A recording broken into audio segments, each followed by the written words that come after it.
빌립보서 말씀을 계속 살펴보고 있습니다. 지난 시간, 지난 본문을 통해서 이제 그리스도의 종 바울과 디모데의 얘기를 나누었습니다. 자, 두 사람은 자신의 일이 아니라 그리스도의 일을 구하는 자들이었죠. 그래서 그들은 성도들의 영혼을 구원하는 일에 헌신했습니다. 삶을 친히 이끌어 가시는 그 하나님의 주도권, 그분의 주도권을 인정하면서 그분의 섭리에 순복했고, 그 연단의 시간 속에서 바울은 디모데를 아들처럼 사랑했고 디모데는 바울을 아버지처럼 섬겼습니다. 그렇게 하나님께서는 이 두 종의 동역을 아름답게 빚어 가셨습니다. 자, 오늘은 바울과 또 다른 하나님의 종 이 에바브로디도라는 사람의 이야기를 나눠보려고 합니다. 자, 이 이름이 좀 생소하시죠? 에바브로디도. 실로 그에 대해서는 별로 알려진 것이 없어요. 그 가족은 누군지, 또 개인적인 배경은 누군지, 또 어떤지, 또 어디 출신인지 이런 것도 알려진 것이 없습니다. 자, 유일하게 알 수 있는 것이 이 에바브로디도라는 이름뿐이에요. 그래서 그 골로새서에 에바브라라고 이 이름을 축약한 형태의 이름이 한 2번 언급되기는 합니다만 이 본문과 동일 인물이라는 증거는 없습니다. 자, 그럼 이 에바브로디도라는 그 이름의 의미는 뭐냐면 원어로는 에파프로디토스라고 하는데요. 뜻은 이렇습니다.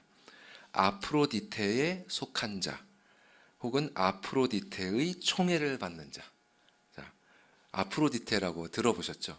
그리스 신화의 여신의 이름이죠. 근데 이 여신이 사랑의 여신으로 유명한데요. 또 도박의 여신이라고 합니다. 그래서 이 당시의 도박꾼들이 주사위를 던질 때 행운의 수가 나올 것을 기원하면서 에바브로디도 이렇게 외쳤다고 합니다. 이 이름이 그런 이름이었어요.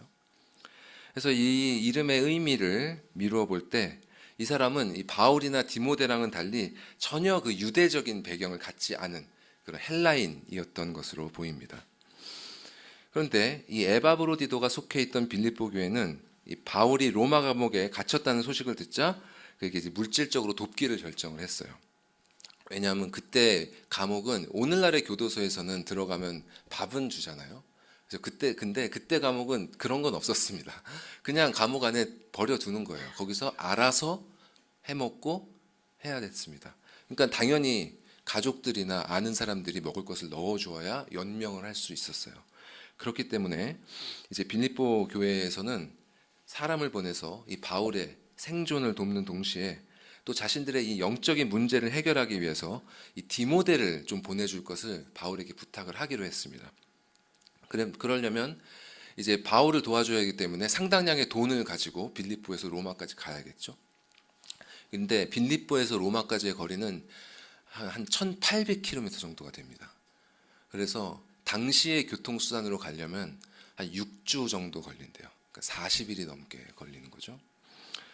그러니까 이 일을 위해서 또 당시 사람들이 또 교회에 속해 있는 사람들이 이렇게 넉넉한 사람들이 않지 않습니까? 당연히 생계에 다 매달려 있는 사람들일 테고요. 근데 에바브로디도가 바로 이 일을 위해 헌신을 했던 것입니다. 그리고 그런 돈도 많이 가져가야 되는 그런 여행이다 보니까 학자들은 대부분 에바브로디도 혼자에게 맡기지 않았을 것이다 이렇게 추정을 해요. 한두 사람의 동행이 반드시 있었을 것이라고 봅니다. 그렇게 에바브로디도가 여행을 떠났는데 이제 앞전에 말씀에서 나온 것처럼 말씀드렸다시피 아주 죽을 병에 걸리죠. 가다가. 그래서 목숨이 위태로운 지경에 이르고요. 그래서 추정되기로는 동행했던 사람 중에 한 사람이 그 소식을 빌립보로 전하기 위해 돌아갔을 것이라고 추정을 합니다. 그렇게 해서 에바브로디도가 나중에 사경을 헤매다가 정신을 차렸을 때 자신의 소식이 빌립보로 전해졌구나라는 것을 알게 되는 것이죠. 그 후에 다행히 에바브로디도의 병이 호전이 되었고 우여곡절 끝에 로마에 도착해서 바울을 만났습니다. 자, 본문에 보면 이 에바브로디도의 병이 아마 로마에 이르러서야 다 완치된 것 같아요. 왜냐하면 바울이 27절에 이렇게 고백하거든요.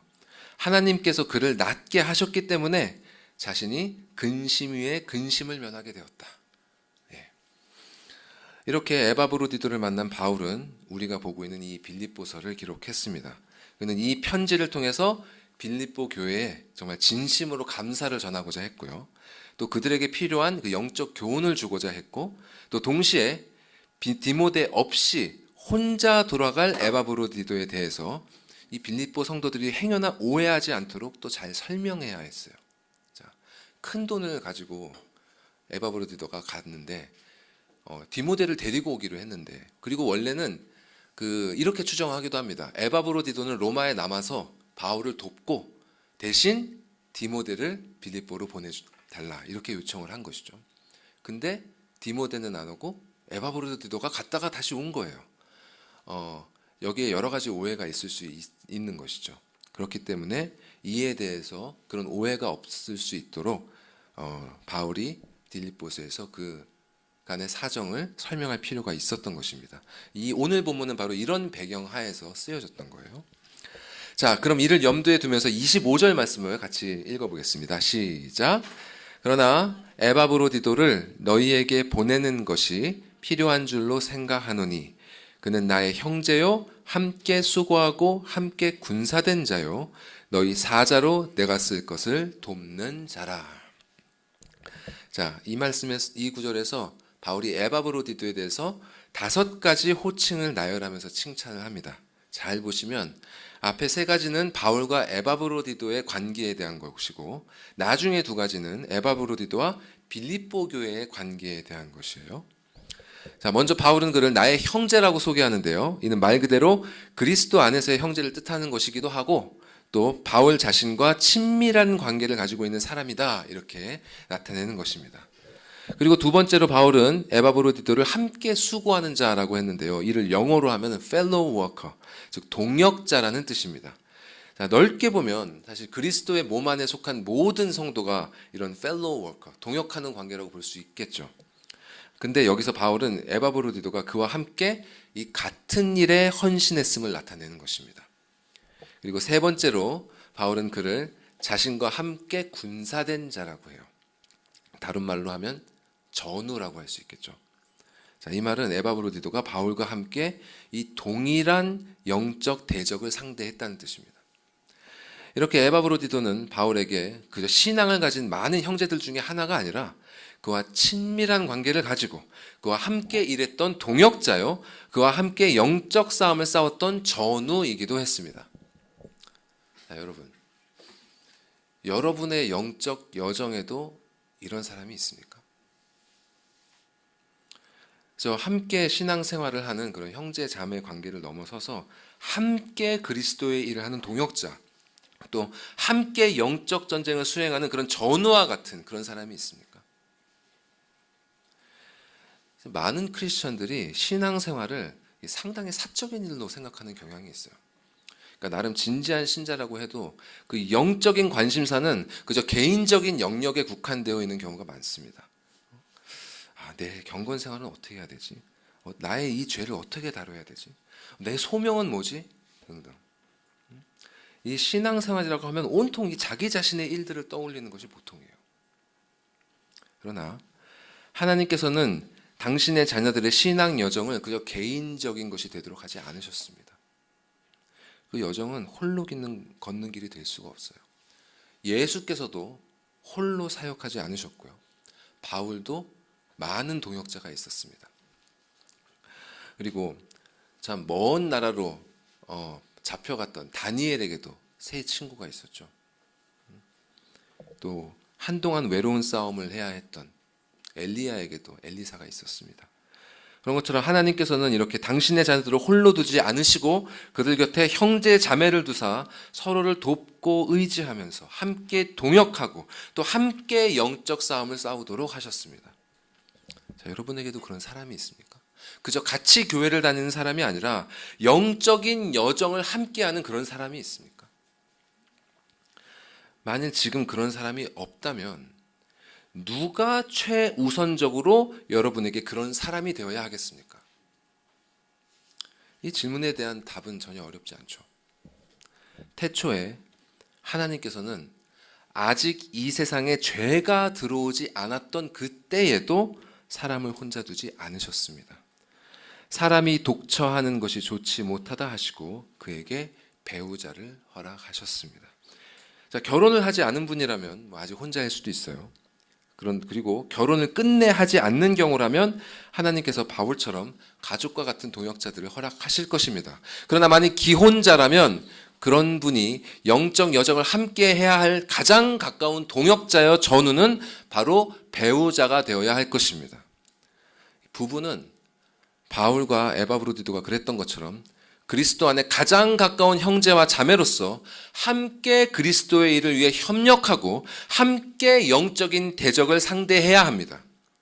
이 가정의 경건을 위해서 두 사람은 협력해야 되고 또 가정을 위협하는 죄에 대해서 두 사람은 함께 싸워야 합니다.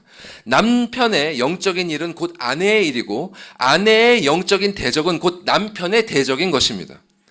그리스도의 종들은 이렇게 혼자가 아니라 함께 일해야 합니다. 자, 다음 슬라이드 보여주시죠. 자, 이어서 바울은 에바브로디도를 가리켜서 너희의 사자로 너희 쓸 것을 돕는 자라고 했습니다. 자, 여기서 사자라는 말의 원어는 본래 사도를 의미해요. 사도라 그러면 예수님의 그 12제자와 또 사도 바울을 생각하잖아요. 근데 때로는 이 단어가 교회의 선택을 받아서 특별한 메신저로 보냄을 받은 사람을 뜻하기도 했습니다. 그래서 예를 들어서 바울과 함께했던 바나바나 또 바울의 제자였던 디도 같은 사람도 성경에 보면 사도라고 칭하기도 했어요. 여기서 바울은 바로 이런 의미로 에바브로디도를 너희의 그 빌립보 성도들의 특별한 메신저 곧 사도다 이렇게 칭했던 것입니다. 자, 그리고 바울은 에바브로디도를 내가 쓸 것을 돕는 자다 이렇게 말했죠.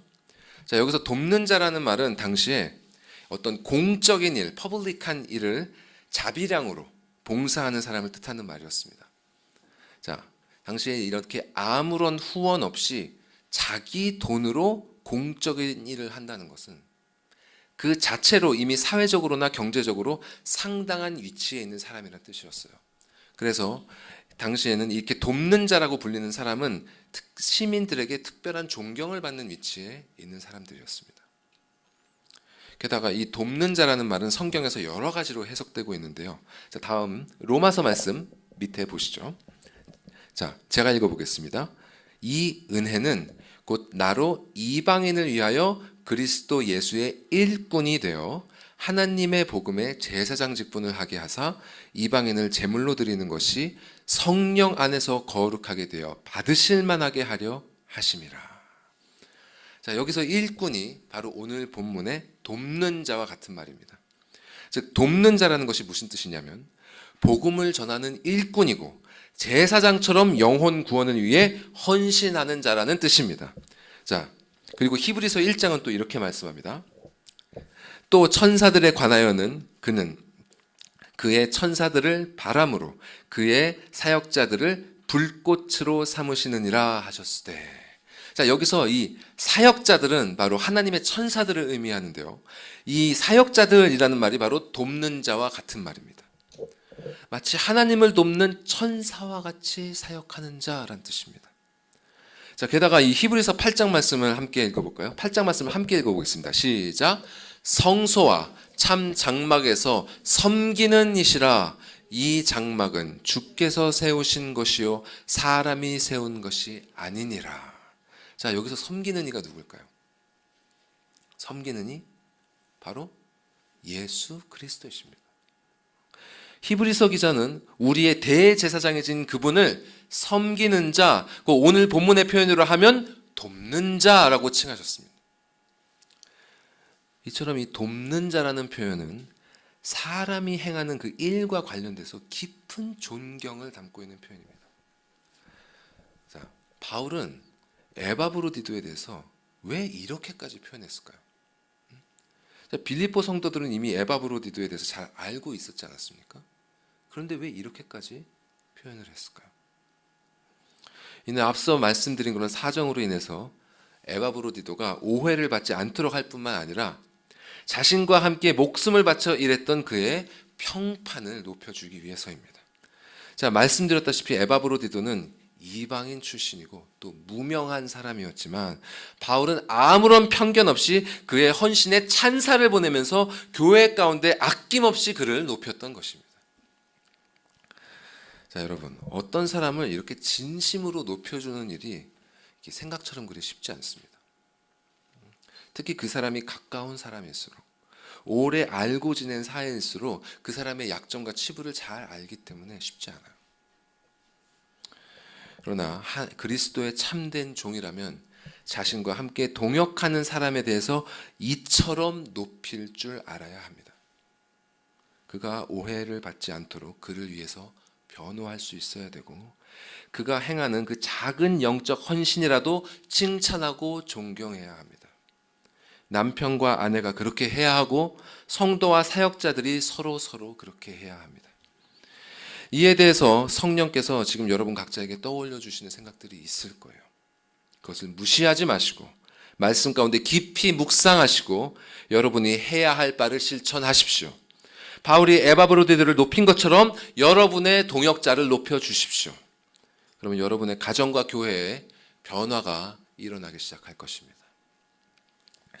자, 그럼 이제 26절에서 28절까지의 말씀 같이 보도록 하겠습니다.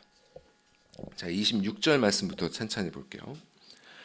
그가 너희 무리를 간절히 사모하고 자기가 병든 것을 너희가 들은 줄을 알고 심히 근심한지라.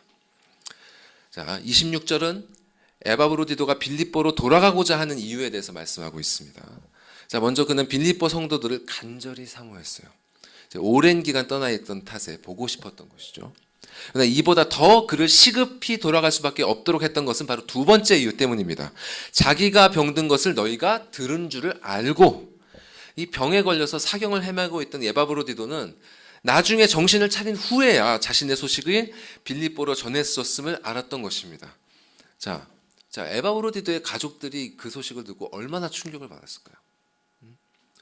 또한 빌립보 성도들은 이로 인해서 바울을 도우려고 했던 그들의 계획이 실패해서 바울도 그렇고 또 에바브로디도도 그렇고 곤경에 처하게 되지는 않을지 정말 염려하게 되었을 것입니다. 이렇게 예상되는 여러 가지 근심과 염려들을 풀어주어야 했기 때문에 바울은 27절에서 자초지종을 이렇게 설명합니다. 그가 병들어 죽게 되었으나 하나님이 그를 긍휼히 여기셨고 그뿐 아니라 또 나를 긍휼히 여기사 내 근심 위에 근심을 면하게 하셨느니라. 자, 이 구절은 에바브로디도의 사정에 대한 이 바울의 설명이자 보증입니다. 자, 바울은 구구절절 길게 설명하지 않아요. 짧게 핵심만을 짚어서 진술합니다. 그가 병들어 죽게 되었으나 하나님이 그를 낫게 하셨다. 이는 그를 긍휼히 여기심이고 또 나를 긍휼히 여기심이다. 나를 근심에서 면하게 하십니다. 그리고 28절에서 바울은 에바브로디도를 보내는 자신의 이유에 대해서 말씀합니다. 그러므로 내가 더욱 급히 그를 보낸 것은 너희로 그를 다시 보고 기뻐하게 하며 내 근심도 덜려 함이니라. 자, 바울이 에바브로디도를 급히 빌립보로 보낸 이유는 먼저 빌립보 성도들의 근심을 해소하고 다시 기뻐하게 하기 위함이고, 이로 말미암아서 그들을 향한 자신의 근심도 덜기 위함이었습니다. 자, 여러분, 이 세 구절에서 한 가지 지향점이 보이지 않으십니까? 자, 26절에서 에바브로디도는 빌립보 성도들이 자신 때문에 걱정할까봐 근심했습니다. 자, 27절에서 하나님은 에바브로디도를 회복하게 하심으로 근심의 원인을 제거해 주셨습니다. 28절에서 바울은 빌립보 성도들의 근심과 자신의 근심을 면하기 위해 에바브로디도를 보낸다고 했습니다. 근심을 버리고 기쁨을 회복하는 것, 이것이 바로 이 본문을 넘어서 빌립보서 전체의 주제이자 그리스도의 종들이 함께 나아가야 할 지향점입니다. 성도들에게 또 하나님의 자녀들에게 근심이 있다는 것은 그들을 섬기는 그리스도의 종들의 마음에도 근심을 더하게 되어 있습니다. 자, 여기서 에바브로디도가 심히 근심했다 이렇게 표현하는데요. 굉장히 특별한 표현입니다. 이 표현은 원문으로 이 표현은 본문을 제외하고요. 성경에서 마태복음에서 한 번, 그리고 마가복음에서 한 번, 이렇게 딱 두 군데에서만 쓰이고 있습니다. 그리고 그 두 곳은 모두 십자가를 앞에 두고 겟세마네 동산에서 땀이 피가 되도록 기도하신 예수 그리스도의 깊은 근심을 표현하고 있습니다. 겟세마네에서 예수께서 하신 그런 근심처럼 에바브로디도가 빌립보 교회를 위해서 근심했다는 것입니다. 이처럼 하나님의 자녀들에게 어떤 근심이 생겼다는 것은 결코 가볍게 넘길 일이 아닙니다. 자, 당시 빌립보 성도들의 마음이 어땠을까요? 마치 아이를 잃어버린 부모의 마음 같았을 겁니다. 자, 아이가 논다고 해서 나갔는데 약속한 시간이 되도록 아무런 연락도 없고 들어오지도 않는다고 해보십시오, 여러분. 시간이 지나면 지날수록 얼마나 걱정이 되고 가슴을 졸이겠습니까? 에바브로디도는 자신으로 인해서 가족들과 빌립보 성도들이 그런 고통을 겪는 것을 참을 수가 없었고, 이는 바울도 마찬가지였습니다. 그래서 믿음의 동역자여 전우였던 이 두 사람은 이 근심이라는 대적을 물리치기 위해 협력했습니다. 바울은 감옥에 갇힌 자신에게 큰 도움이 될 수 있었던 에바브로디도를 기꺼이 돌려보냈고, 또 죽을 병에서 회복되어 가까스로 몸을 추스린 에바브로디도는 주저없이 40일이 넘는 그 여정을 다시 떠났습니다. 그들은 자기 자신의 유익과 그 편안함을 생각하지 않고 이렇게 그리스도의 일을 우선시했습니다. 이것이 바로 그리스도의 종들이 행해야 할 바인 것입니다. 이와 같이 사역자들은 또 성도들이든 교회에 근심이 생기도록 해서는 안 됩니다. 또한 남편과 아내는 가정에 생긴 근심을 합심해서 물리쳐야 합니다. 그리고 교회와 가족의 모든 구성원들이 그리스도 안에서 기쁨을 회복할 수 있도록 힘을 합쳐야 합니다. 자, 여러분, 그러면 우리는 이 근심의 문제를 어떻게 다뤄야 될까요? 자, 근심의 문제에 대해서 알아보겠습니다. 자, 먼저 성경은 우리에게 근심하지 말라 이렇게 분명하게 말씀합니다. 왜냐하면 근심은 본질적으로 믿음이 없거나 부족한 데서 오기 때문에 근심에 대한 근본적인 해결은 오직 주님을 믿고 그분께서 주시는 평안을 소유하는 것입니다. 자, 말씀을 한번 볼까요? 자, 요한복음 2구절 같이 한번 읽어보겠습니다. 시작. 너희는 마음에 근심하지 말라. 하나님을 믿으니 또 나를 믿으라. 평안을 너희에게 끼치노니 곧 나의 평안을 너희에게 주노라. 내가 너희에게 주는 것은 세상이 주는 것과 같지 아니하리라. 너희는 마음에 근심하지도 말고 두려워하지도 말라. 자, 세상이 주는 평안은 무너지기 쉽습니다. 잘 아시는 것처럼. 이 돈에 의지하는 평안은 돈이 없어지면 무너지고, 또 건강에 의지하는 평안은 병이 들면 무너집니다. 자신의 의로움에 의지하는 평안은 이 멈추지 않는 죄악과 양심의 고발 앞에 무너지고, 지식에 또 지혜에 의지하는 평안은 인간의 무지와 무능 앞에 무너지게 되어 있습니다. 그러나 예수 그리스도를 의지하는 평안은 무너질 수도 없고 그 누구도 빼앗을 수 없습니다. 자, 물론 그리스도를 의지한다고 하는 신자들도 근심을 하죠. 그런데 그것은 이 평안의 근원이신 그리스도가 흔들리기 때문이 아니라 그분의 말씀을 우리가 온전히 믿지 못하기 때문입니다.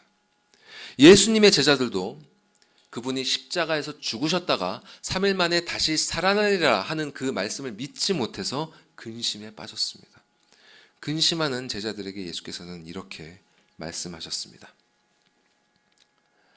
제가 읽어드릴게요. 지금 내가, 예수님입니다. 지금 내가 나를 보내신 이에게로 가는데 너희 중에서 나더러 어디로 가는지 묻는 자가 없고 도리어 내가 이 말을 함으로 너희 마음에 근심이 가득하였도다.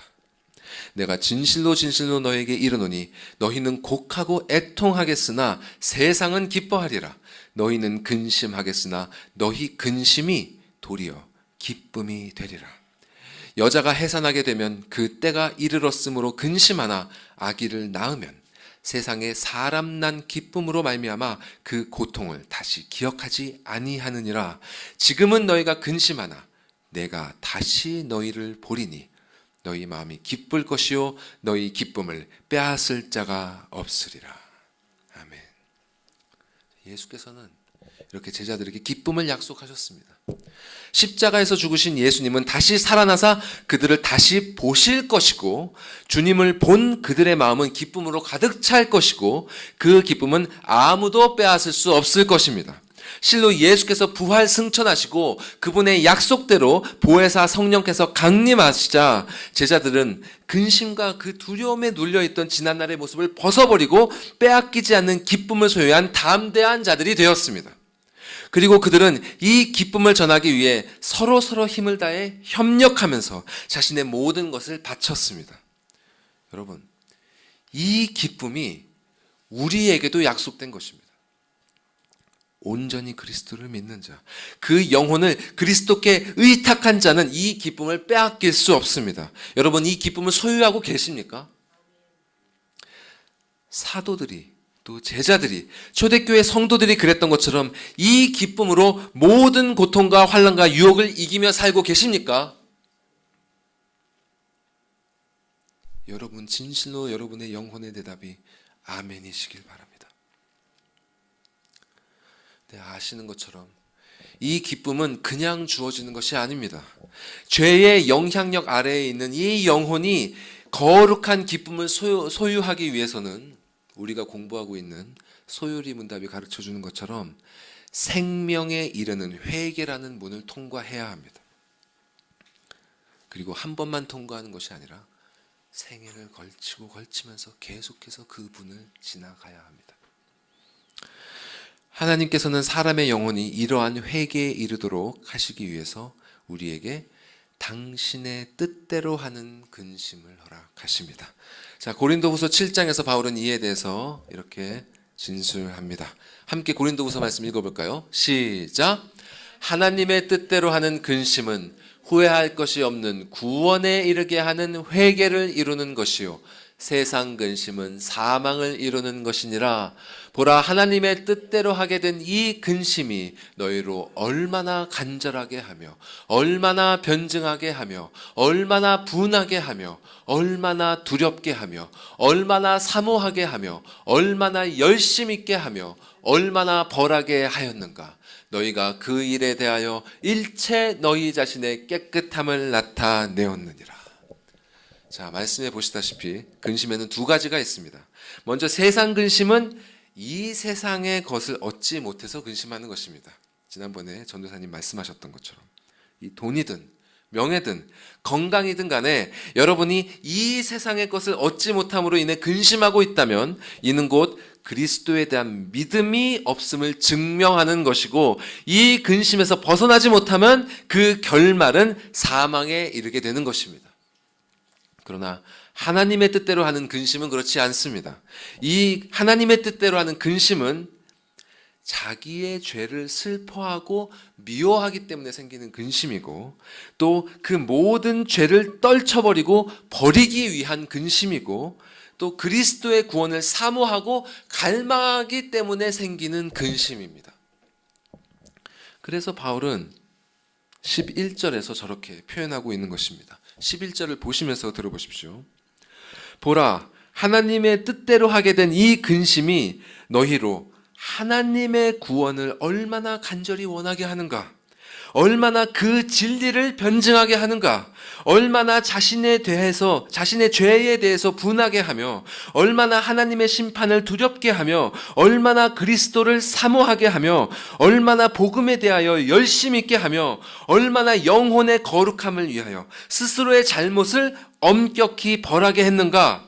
하나님께서 주신 이 근심의 은혜로 말미암아 너희 자신의 깨끗함이 나타났느니라. 여러분, 우리는 세상의 것 때문에 근심하면 안 됩니다. 우리는 하나님의 뜻대로 근심해야 합니다. 그분의 뜻대로 하는 이 근심은 오히려 우리의 유익이 되고 우리를 그리스도께로 인도하고 우리를 그분 안에서 거룩하게 합니다. 이는 진실로 우리에게 근심이지만 축복이 되는 것입니다. 자, 그러나 이러한 근심이 우리의 축복이 된다고 해서 이러한 근심 가운데 계속해서 머무르면 안 됩니다. 하나님께서 이 근심을 주신 목적은 이 안에서 계속 머물라는 것이 아니라 이 근심을 발판 삼아 기쁨으로 나아가라는 것입니다. 그러나 그 과정이 결코 쉽지 않아요. 저기 11절 말씀에 나오는 것처럼 이 과정에는 간절함과 사모함, 그리고 분함과 두려움과 같은 깊은 감정의 문제들이 동반됩니다. 그렇기 때문에 가정이나 교회에서 이 근심의 문제가 일어났을 때 우리는 이 문제를 매우 신중히 다루어야 합니다. 자, 사도 바울이 어떻게 이 문제를 다루었는지 한번 보십시오. 고린도후서 2장 말씀 한번 보십시다. 같이 읽어볼까요? 시작.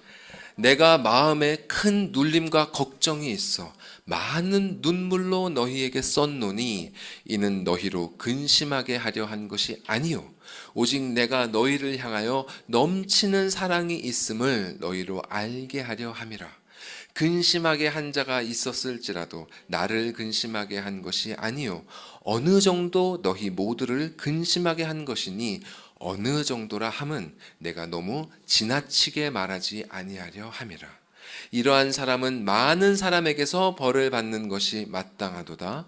그런즉 너희는 차라리 그를 용서하고 위로할 것이니 그가 너무 많은 근심에 잠길까 두려워하노라. 그러므로 너희를 권하노니 사랑을 그들에게 나타내라.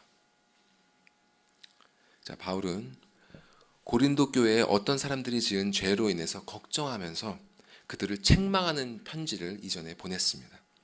이로 인해서 고린도 교회 성도들 가운데 근심이 일어났고 결국 그 교회는 죄를 지은 사람들을 징계한 것으로 보입니다. 그리고 이 소식을 들은 바울이 그들에게 이와 같이 써 보냈던 것입니다. 자, 이 말씀을 보면서 한번 들어보십시오. 4절에 내가 걱정하는 마음으로 편지를 썼으나 이는 너희를 근심하게 하려고 한 것이 아니라 내가 너희를 넘치도록 사랑한다는 사실을 알게 하려는 것이다. 5절 근심하도록 하는 그런 사람이 있어도 나에게 한 것이 아니라 너희에게 어느 정도만 근심하게 한 것이다. 6절 그런 이에게 너희가 내린 징계가 마땅하고 충분하다. 이 충분하다라는 번역이 원어로 더 자연스럽습니다. 그러니까 7절 너희의 징계가 충분하니까 이제는 그를 용서하고 위로하여 그가 너무 많은 근심에 잠기지 않게 하라. 8절에 내가 너희에게 나의 사랑을 나타낸 것처럼 너희의 사랑을 그에게 나타내 보여주라. 여러분, 바울이 얼마나 이 근심의 문제에 대해서 신중하고 조심스럽게 다루었는지 느껴지지 않습니까?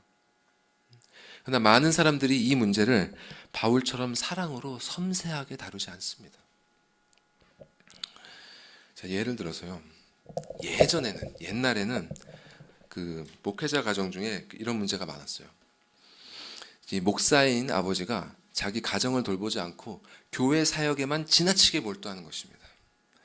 그래서 가정 가운데 아버지의 부재가 생기고 이로 말미암아 아내와 자녀들에게 근심이 생기고 이런 일이 잦아지면서 가족들의 마음에 깊은 상처가 남는 것입니다. 더 나아가서 극단적인 경우에는 가족들 중에 일부가, 특히 자식들이 신앙을 떠나버리는 일도 일어나곤 합니다. 근데 어떤 사역자들은 그렇게 모든 것을 희생하고 교회를 섬기는 것이 예수님의 말씀처럼 자기 십자가를 지고 주님께 헌신하는 것이라고 생각합니다. 그러나 이는 말씀을 너무 자의적으로 해석하는 것입니다.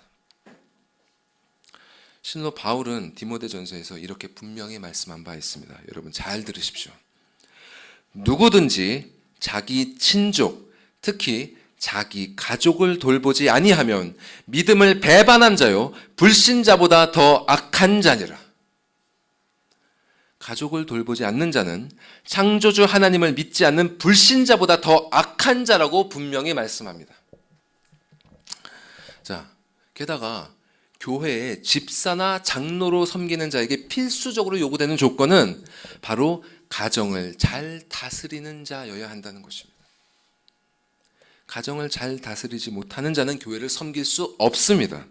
왜냐하면 가정은 가장 작은 단위의 교회이기 때문입니다. 가정과 교회를 분리하면 안 됩니다. 교회를 섬기기 위해서 가정을 버린다? 있을 수 없는 일입니다. 가정이 곧 먼저 교회가 되도록 해야 합니다. 자기의 가정을 하나님께서 다스리시는 아름다운 공동체가 되도록 인도하는 사람이 교회도 그러한 공동체가 되도록 인도할 수 있는 것입니다.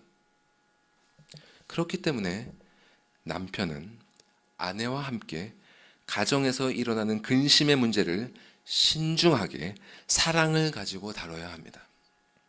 그것이 바로 예수께서 보이신 모범이었습니다.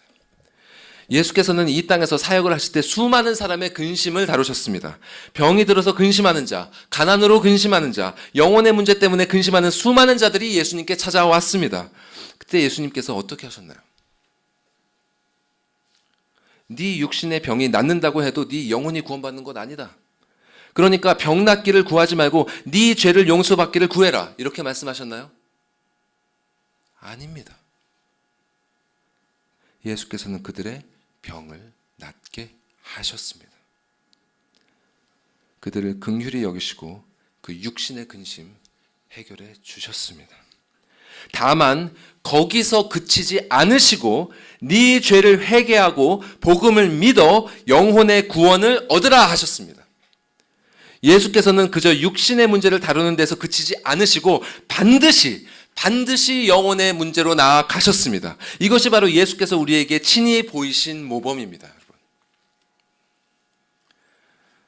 여러분, 사랑하는 마음으로 형제 자매들의 근심을 살펴주십시오. 영혼의 문제가 아니라 육신의 문제로 인해 근심하고 있다고 해서 그 문제에 대해 무시하거나 정죄하지 마십시오. 그들이 세상 근심에서 벗어나서 하나님의 뜻대로 하는 근심으로 나아올 수 있도록 예수님의 본을 따라 사랑으로 섬기고 말씀으로 권면해 주십시오. 배우자를 근심하게 하지 마시고, 자녀들을 노엽게 하지 마시고, 목회자를 걱정하게 하지 마시고, 성도들을 상처받게 하지 마십시오. 그들이 근심에서 벗어나 그리스도 안에서 기쁨을 회복할 수 있도록 여러분이 할 수 있는 최선의 노력을 다하십시오. 그것이 바로 그리스도의 종인 바울과 에바브로디도가 우리에게 주는 교훈입니다. 자, 마지막으로 29절과 30절 같이 읽어보겠습니다. 같이 읽겠습니다. 시작. 이러므로 너희가 주 안에서 모든 기쁨으로 그를 영접하고 또 이와 같은 자들을 존귀히 여기라. 그가 그리스도의 일을 위하여 죽기에 이르러도 자기 목숨을 돌보지 아니한 것은 나를 섬기는 너희의 일에 부족함을 채우려 함이니라. 에바브로디도는 감옥에 갇힌 바울을 도와야 한다는 그 자신의 소명을 다하기 위해 죽기에 이르러도 자기 목숨을 돌보지 않고 헌신했습니다. 그는 위중한 병에 걸려 죽기에 이르렀는데도 불구하고 이 일을 포기하지 않고 완수했습니다. 또한 황제에 대한 반역죄로 몰릴 수 있는 죄수, 그 바울을 돕기 위해서 자기 목숨을 걸고 그 황제가 있는 로마에 담대히 들어왔습니다. 여러분, 바울이 반역죄로 처벌받게 된다면 그를 도왔던 사람들은 어떻게 되겠습니까? 에바브로디도가 로마에 들어간 것은 보통 용기로 들어간 것이 아닙니다.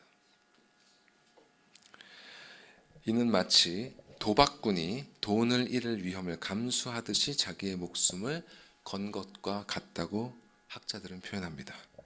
자, 이 본문에 돌보지 아니한이라고 그랬죠. 이 돌보지 아니한이라고 번역된 이 원어는 파라볼리오마이라는 단어인데, 이 말은 실로 당시 도박에 사용된 말이라고 합니다. 후에 신약 성경의 시대가 지나고 얼마 지나지 않아서요, 일부 초기 교회 성도들은 이 단어와 관련된 파라볼라니라는 이름의 단체를 만들었습니다. 파라볼라니. 이 이름은 무슨 뜻이냐면 The Gamblers, 도박자들이란 뜻입니다. 그런데 이들이 도박을 하기 위해서 이런 단체를 만든 것이 아니라요, 에바브로디도를 본받아서 죄수들을 방문하고 병자들을 돌보는 봉사를 하기 위한 단체였습니다. 특히 이들은 자신들의 목숨을 걸고 당시 아무도 돕지 않았던 그런 위험한 전염병을 앓고 있는 환자들을 돕는 일에 헌신하면서 가는 곳마다 담대히 복음을 전했습니다. 자, 여러분, 서두에 말씀드렸습니다만 당시의 도박꾼들이 주사위를 던질 때 행운을 기원하면서 에바브로디도라고 외쳤다고 했죠. 우상에게 행운을 기원하며 외쳤던 그 이름이 후에는 그리스도의 일을 위해서 자신의 목숨을 거는 헌신된 사역자들을 만들어낸 것입니다. 하나님의 일하심은 이와 같습니다. 그분은 악한 것조차도 결국은 합력하여 선을 이루도록 하시는 능력의 하나님이십니다. 그분은 가장 낮고 무명한 사람조차 높이 들어 존귀하게 하시는 자비의 하나님이십니다. 그분의 능력과 그분의 선하신 뜻을 생각할 때 우리에게는 헌신을 주저할 이유가 하나도 없는 것입니다. 여러분, 주님께서 우리에게 요구하시는 일은 무거운 일이 아니에요. 그분이 우리에게 명하시는 일은 사실 너무나 당연한 것입니다. 그분은 우리에게 약한 자에게 자비를 베풀 것을 명하십니다. 병든 자를 도와주고 옥에 갇힌 자를 찾아가라고 말씀하십니다. 여기 내 형제 중에 지극히 작은 자 하나에게 한 것이 곧 내게 한 것이다, 이렇게 말씀하십니다. 자, 우리가 가장 먼저 돌아봐야 할 이 지극히 작은 자 어디 있습니까? 어디 있습니까? 바로 우리 곁에 있지 않습니까? 먼저 배우자의 근심을 돌보십시오. 그리고 자녀들의 근심을 돌보십시오. 그 일을 위해서 여러분의 목숨을 거십시오. 배우자의 영혼과 자녀들의 영혼을 위한 일에 왜 목숨을 걸지 못하겠습니까? 그들이 영원한 생명을 얻을 수만 있다면, 주님의 나라에서 그들과 영원히 함께 할 수만 있다면 어차피 얼마 안 가서 사라질 이 목숨을 왜 걸지 못하겠습니까? 모든 것을 다해 그들의 근심을 덜어주시고 그들이 그리스도 안에서 기쁨을 회복할 수 있도록 도와주십시오. 그리고 이와 같이 일하는 자들이 여러분의 눈에 보이시거든 그에 대해서 감사하시고 그들을 존귀히 여기십시오. 더 나아가 그들의 일에 동참하여서 그들과 같이 일하시고 그들과 같이 싸우십시오. 바울과 에바브로디도가 빌립보 교회를 위해서 그렇게 아름답게 동역했듯이 배우자와 함께 그렇게 여러분의 가정을 기쁨이 넘치는 하나님의 나라로 만들어 가시기 바랍니다. 그러면 자연스럽게 그 기쁨이 여러분의 가정 밖으로 흘러 넘쳐서 교회로 그리고 세상으로 퍼져나갈 것입니다. 형제와 자매 가운데, 사역자들과 성도들 가운데 아름다운 동역이 일어날 것입니다. 그리고 이 기쁨을 전하는 일에 우리의 목숨을 다하는 일이 얼마나 영광스럽고 축복된 일인지를 깨닫게 될 것입니다. 부디 아무도 빼앗을 수 없는 이 기쁨이 우리의 영혼에 차고 넘쳐서 우리의 가정과 교회를 넘어 여러분의 발길이 닿는 그 모든 곳에 퍼져나가시기를 주님의 이름으로 축원합니다. 기도하시겠습니다.